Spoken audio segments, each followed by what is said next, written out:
Kanaaf Roozaa bilbila kee anaa deebisi. Akkam jirtu kabajamtootaaf hordoftootaa koo bakkuma jirtan hundaatti nagaan koo isin biraa haa ga'u. Dhugaa har'a baay'ee natti dhaga'amee garummoo viidiyoo waraabuu waan nan qabuuf dirqama kophaa kiyyaa taa'een lafan dhaquus jira miti har'a hojiin illee akkasuma keessi kiyyaa waan natti hin tolleef hojiillee hin seenne. Akkam jirtu kabajamtootaaf hordoftootaa koo bakkuma jirtan hundaatti nagaan koo isin biraa haa ga'u. Jirtu jecha walitti deebinee jirra. Har'a beeziin maaliif dhuftee yoo jettan har'a dhugumaa baay'eedhuma natti dhaga'amee na dabbareera baqa. Maaliifi takka gaafa dalagdanii dafqa keessan waan fiddan gaafa namni isin harkaa fudhatu waan baay'eetu isinitti dhaga'ama. Maalan hubadhee dadhabbii kiyyaarraa argadhus dhabus eenyuttiyyuu himuu akka hin qabne jechuun hiriyyaa koodhaa yookiin fira koodhaa maatii koodhaa jettanii waan argattan waan isin gammachiisee tokko hiriyya keessanitti himtu waan ta'eef garuu hiriyyaan keessan sun immoo isiniif diina isinitti ta'a yookiin diina isinitti bitaa malee gammachuu keessanii namni gammadu hin jiru.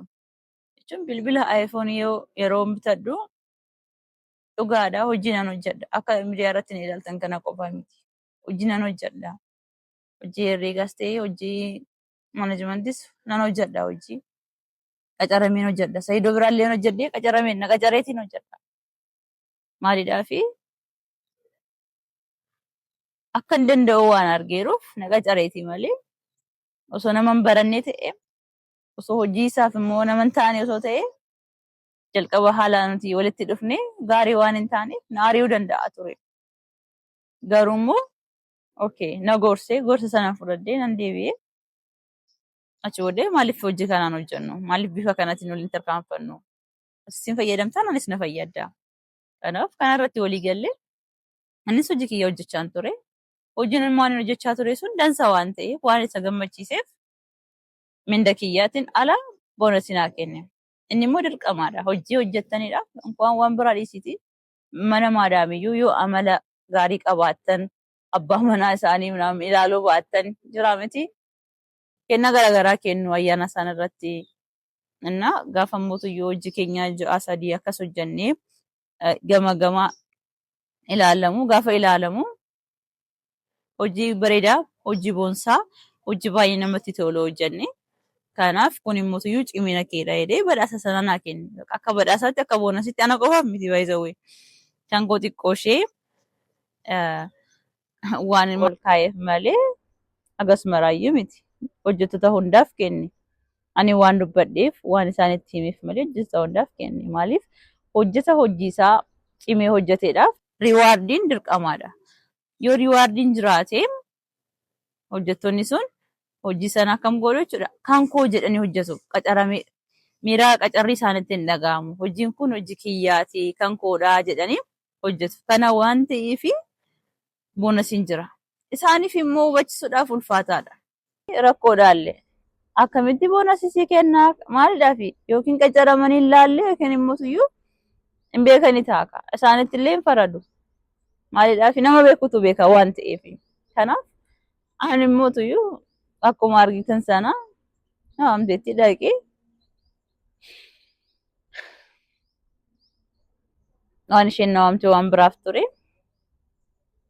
Garuu immoo waa'ee mabreessi kana gaafattee rakkina qabu siin geessaa hojiin deemna waan ta'eef magaalaa keessatti illee nu arguu dandeessu yeroo baay'ee ol agarra hojiin deemna. Viidiyoolee waraabuu baannuyyuu hojiin deemna yeroo baay'ee iddoo tokko. Kanan deemee baqaanis balleesseera waan itti dhaga'ame firoozii akkasiin godhee akka ati deebituudhaaf malee waan biraaf miti ammeenyaaf miti hin ta'een isheen illee kana hin fudhattee garuu isheen immoo siranatti yaaddeeteedha. Na waamtee na gaafattee na qoqqoorruu eegaltee jechuudha. Maali anna qoortii isheen immoo beezii ispoonsara eessaa argatte eenyutu ispoonsarsii godhee naan jette. Hin beekti waan ta'eef akka ani hojii hojjedhu sirriitti beekti. Akka ani hojii isa hoogganu sirriitti beekti. Akka nama hin beekne taate garuu na gaafatte. Gaafa na gaafattu immoo ani oksaan beeku waan ta'eef ittan himi. waan jiru hunda ittanii hime. Garuu ani immoo qubii seenii hojjettoota sana wajjin hojjettonnis akka cimanii hojjetan hojiin sun hojii kiyya jedhanii akka hojjetan baqa aarsaa kaffalamu hunda kaffaleen hojii sana hojjedhee riwaardii sana argadhe malee akkanumaan miti waanuma akkanumaan dhufee miti. Galgalaan ga sa'a 8tti hojjechaa guyyaa hojjechaa yeroo boqonnaa kiyya qofan viidiyoon waraaba malee boqonnaa iyyuu hin qabu. Yeroon boqonnaa kiyya garuu waan biraatti hin dabarsu ammas yuutuuba kiyyaan hojjedha. Dhugaan isin hima yeroo boqonnaa namni yeroo boqonnaa yookiin immoo yeroo mufatu waan biraa hojjechuuf deemamti bashannanuuf yookiin hiriyoota isaa wajjin kolfuuf taphachuuf ani hiriyaa wajjin kolfuu taphadhu hin qabu. Hojii waan ta'eef nan hojjedha dalagadheen argadha waan ta'eef. Innaa maatii koo isinillee ammallee irra deebi'een kan hin dubbadhu maatii koo viidiyoo kana warra ilaalaa jirtan hundumtu keessan akkana jajjabeessitan. Dhugaa viidiyoo kiyya ilaaltanii sabskiraayib akka naaf gootan akka na biraa dhaabbattan jechuun wanna isinirraa hir'atu hin jiru anaaf garuu bu'aa waan qabuuf na biraa dhaabbadhaa na gargaaraa. Innaa kanuma isin jechuun barbaada.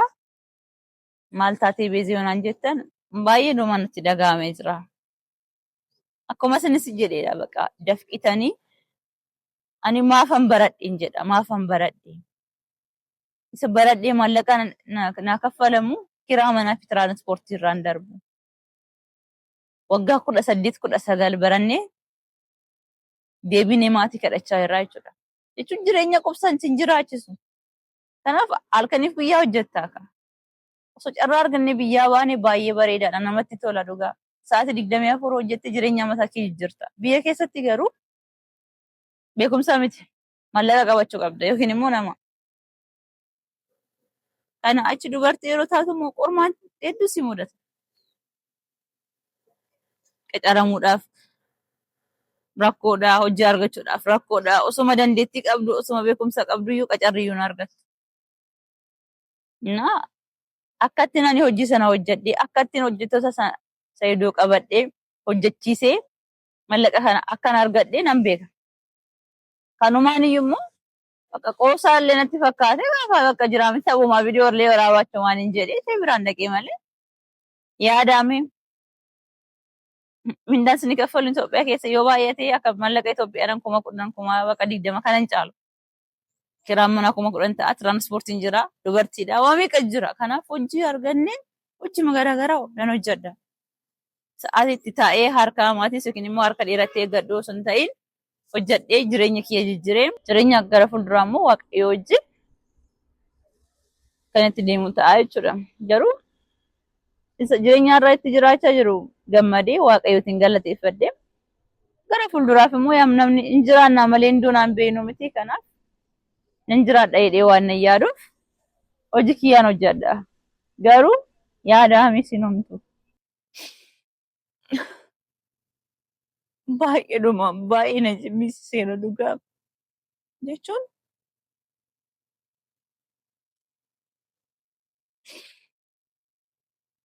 dhugaa ani hin beeku waan hin jedhu hin beeku bakka ani alaqamu. Yeroon kaameraa dhabu yeroon kaameraa dhabu jechuun kaameraa yeroo hundaan argannu kaameraan gatiin isaa qaaliidhaa beektunna. Kiraa 2,500 maaloo fudhadheen viidiyoo waraabaa jechuudha. Kiraa kan kaameraa 1,500 amma 2,500dha. Ammajii kana keessa immoo kaameraa iyyuu akka barbaadan kiraadhaaf iyyuu hin argattani. iPhone yeroo qabattani immoo akka kaameraatti isin waraabuu danda'a. Kaameraa kireeffachuurraa silkii kiyyaasatiin waraabuu nan barbaadan ture. Silkii kiyyaan harkaa fudhatte.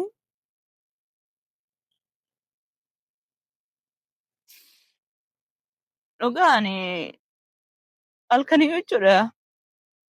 Viidiyoo wayii waraabuuf jedheen mana keessatti maali anan waraaba nan dhabeenyaan baay'een bu'aan ture jechuudha. Galgalayyuu. Jechuun ji'a meeqan eeggadhee ji'a meeqa jechuudha.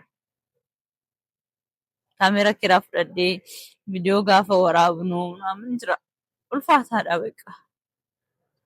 Garuu roozaan natti taphattee dhugaawwan Yoonaas kiyyamuutu haqa koodha. Haqni Saayidoo keessa hin jiru. Kan Saayidoo miti kanuma koodha.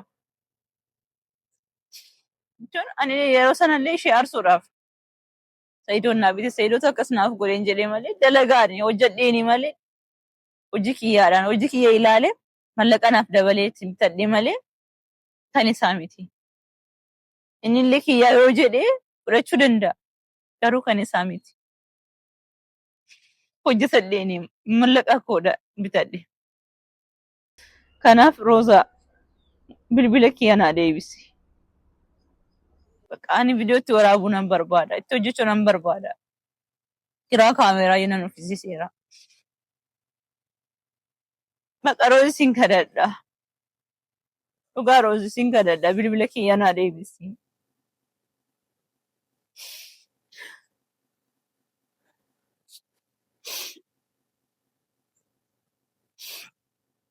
Yoona amanuu hin dandeenye, yoona shakkite, dhuguma waan dubbadhe dhuga sitti fakkaate yoo ta'e bilbila fudhatee Sumayyaatti illee hin kenniin Saayidoo gaafadhu. Dhuguma bilbilichi kan koo yoo jedhe inni haa fudhatu. Jechuun abbaa mucaati, dhala qaba, obboleetti qaba. Kanaaf nama yaadudha. Sobee haqa nama nyaatu miti. Nama baay'ee Rabbi sodaatudha. Kanaaf isatti himiti bilbila kiyya deebisi. Sumayyaan sanaaf kennite bilbilli kiyya akka hin gurguramne. Kan koo jettee achi booddee mootuyyuu isa deemeen gaafadha. Mana murtii deemeen gaafadha moo abbaa gadaa bira deemeen gaafadha? Dhugaan Roozaa yoo naa deebisu diddee mana murtiin deemu ragaan qabdu naan jedhu garuu viidiyoonis ragaa naa ta'a. Abbaa gadaa biraan si geessa. Har'a kunoo boo'ee si gaafadhee si kadhachaan jira. Bilbila kiyya naa deebisi. Roozii bilbila kiyya naa deebisi. Ani viidiyootti waraabuu nan barbaada. Hojiitti hojjechuu nan barbaada. Dammoo moobaayiliin kan koodha kan Saayidoo miti. Mallaqa Saayidoo miti. Kan koodha. Sumayyaatti hin kennin. Jechuun amma karaa abbaa gadaatiin deemee gaafachiisee moobaayilii kiyya harka kiyya galfadhutti viidiyoo waraabee gadhiisuu hin danda'u jechuudha. Kanaaf moobaayilii kiyya naa deebisi. Yookiin deemnee abbaa gadaa bira geenya jechuudha. Yeroo san itti qaanofta. In kakattaa. Anis nan kakadha. Kanaaf achi ga'uu keenya duraa Saayidoo gaafadhu. Dhugaa baay'ee dhumaa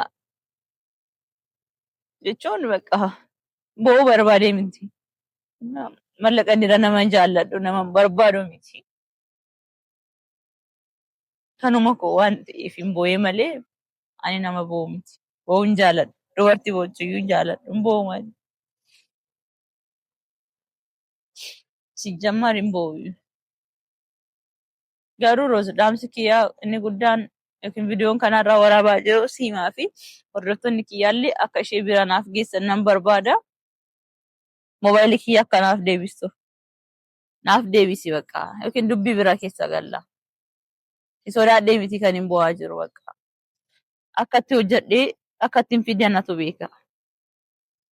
Mallaqni akkanumaan hin dhufu. Asin kiraa manaan jira. Waa meeqa jira akka dubartii lazzaa'uun ispeeshaalii Itoophiyaa keessa jiraannaa bara. Kanaaf moobaayilii kiyya naa deebisi. Yoo nan amanne immoo Saayidoo bilbilii gaafadhu. Yookiin immoo wal bira teenyee isaaf iyyuu bilbiluu dandeenya. Hojiin hojjedheef kaffaltii naa kaffallee malee waan biraan miti. Kanaaf moobaayilii kiyya naa deebisi. Deebisuu baannaan garuu wanna dhufu hundumaa fudhatta jechuudha. Ansin dhiisu waan ta'eef. Moobaayilii kiyya naaf deebisi. Karaa humnaatti miti. Akka addunyaatti akka itti beekamtu si godha. Abbootii gadaa biraan deemaan. Abbaa gadaa biraa deemee waan jiru hunda viidiyoo kana hunda agarsiisee moobaayilii kiyyaallee yeroo ati fudhattu viidiyoon waan jiruuf waan hunda agarsiiseen isaan biraan si fida. In kakatta. waan ati jettu immoo achitti ilaalla. Achi ga'uun keenya dura garuu osoo araaramnee osoo bilbila kiyyanaaf deebistee nu wayya. Kanas jechuun barbaada. Kabajamtoota hordoftoota koo na biraa dhaabbadha. Viidiyoo kiyya ilaaltanii subscribe naaf godha. Baay'ee dhuman isin jaalladha. Na wajjin tura. Waan irraa ga'eemutuyyuu viidiyoo biraa waraabeen isin mul'isa. Viidiyoo kiyya cufadha.